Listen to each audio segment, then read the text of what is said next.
Jake Morrison never expected his routine research mission to end, with him stranded on an uncharted planet, but here he was, trudging through a dense alien forest with nothing but his torn uniform and a broken communication device.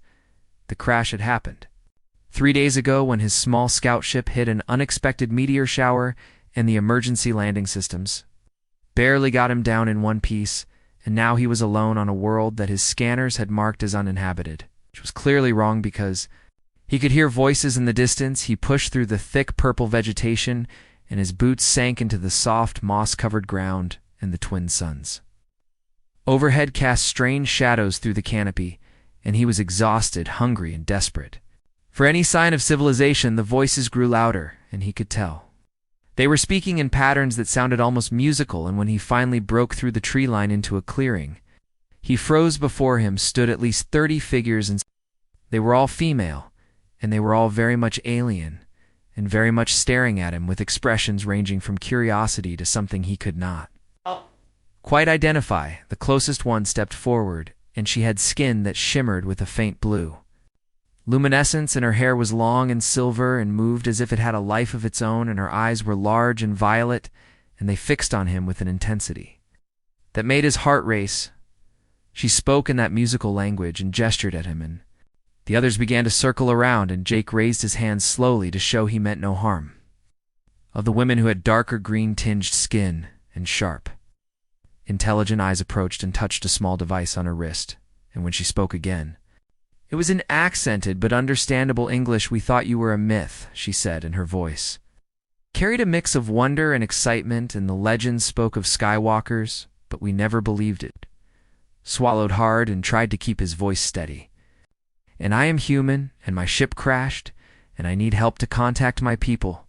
The green-skinned woman, whose name he would later learn was Maya, turned to the others and spoke rapidly in their language, and the group erupted into excited chatter, and several of them moved closer to examine him, and their hands reached out to touch his hair, his face, his shoulders. The blue-skinned woman, who seemed to be their leader, raised her hand for silence, and when she spoke, Maya translated, "You are in the territory of the Sisters of the Violet Moon, and I am their chief, and my name is Luna, and you are the first male of any species we have seen in many generations." Jake felt a chill run down his spine.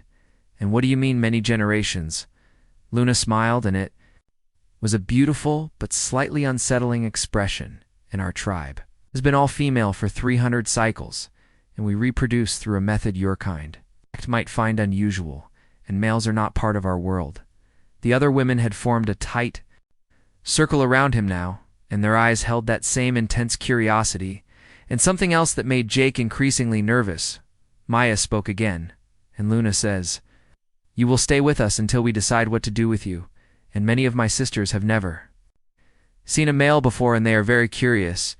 Jake looked around at the faces surrounding him, and each one was unique and beautiful in an otherworldly way, and there was something in their expressions that made him realize his situation was far more complicated than just being stranded. A woman with pale pink skin and bright copper-colored hair pushed through the crowd, and she looked younger than the others, and her excitement was barely contained, and she spoke rapidly, and Maya translated.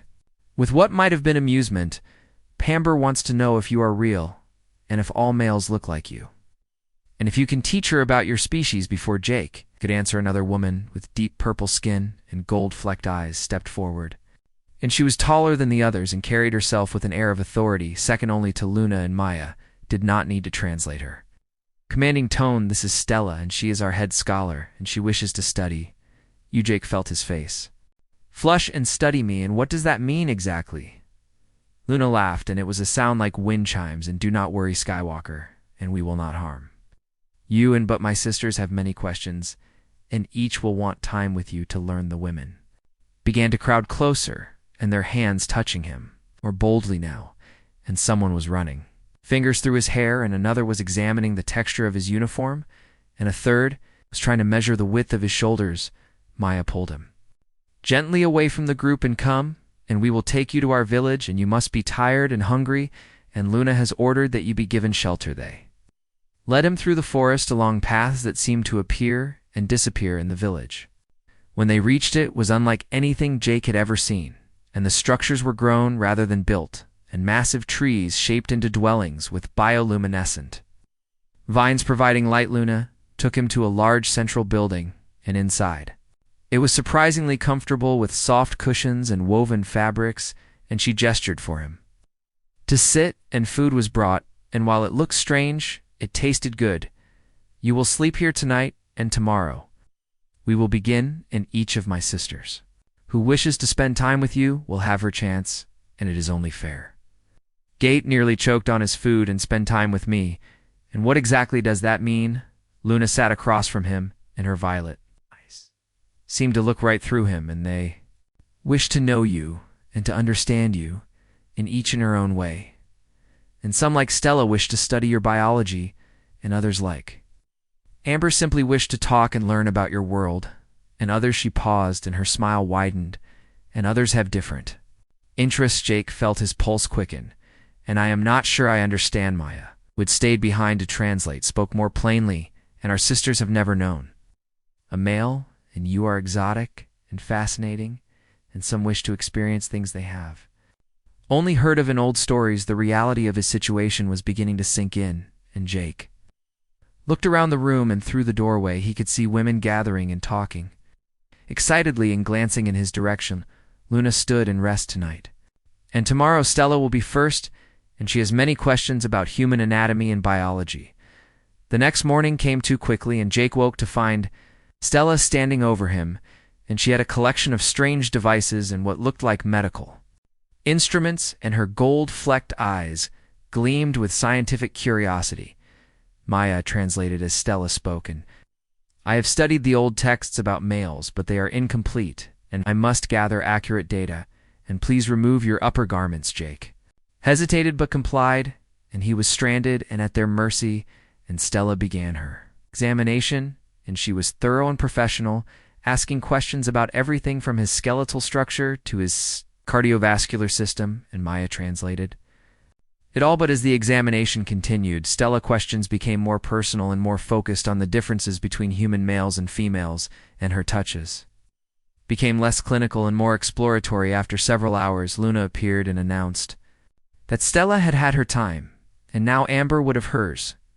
Amber bounced into the room with barely contained energy, and she immediately began asking questions about Earth, and about human culture, and about what Jake did for entertainment, and she wanted to know everything, and Maya could barely keep up with the translation. Amber sat close to Jake, and her bright copper hair fell around her shoulders, and she listened with rapt attention to every word, and when he described movies and music and sports, her eyes went wide with wonder. She reached out and took his hand and examined it carefully. And your hands are so different from ours, and so rough and strong. And she pressed her palm against his and marveled at the size difference. As the day wore on, more women came, and each had her own agenda, and there was Ivy, who was a warrior and wanted to test his strength and reflexes, and there was Pearl, who was a historian and wanted to record everything he said about human history, and there was Nova, who was an artist and wanted to sketch him from every angle each encounter left Jake more exhausted and more aware of just how isolated he was, and these women had lived without males for generations, and their curiosity was insatiable. And some were bold and some were shy, but all of them wanted their turn. Evening came, and Luna summoned him to her private chambers, and she dismissed Maya and spoke in halting English that she clearly had been practicing. I hope my sisters have not overwhelmed you, but you must understand how rare you are to us. Jake sat down heavily, and I am beginning to understand, but I still need to find a way to contact my people. Luna moved closer, and her luminescent skin seemed to glow brighter in the dim light, and perhaps we can help you, but first you must help us, and there is much we wish to learn. Sure. Reached out and touched his face, and her fingers were cool and soft. Were very different from what the legends described, but also exactly as they said. Jake felt his breath catch, and Luna and I do not think she leaned in, and her violet eyes locked onto his. And you have given time to my sisters, and now you will give time too. Mitha next week's blurred together in a strange Routine in each day brought new women who wanted their time with Jake, and some wanted to learn, and some wanted to challenge him, and some wanted things. He had not expected Maya became his constant companion and translator, and she was quieter than the others, and more thoughtful, and she told him about their society, how they had evolved, and how the absence of males had shaped their culture. One evening as they sat alone, Maya spoke softly.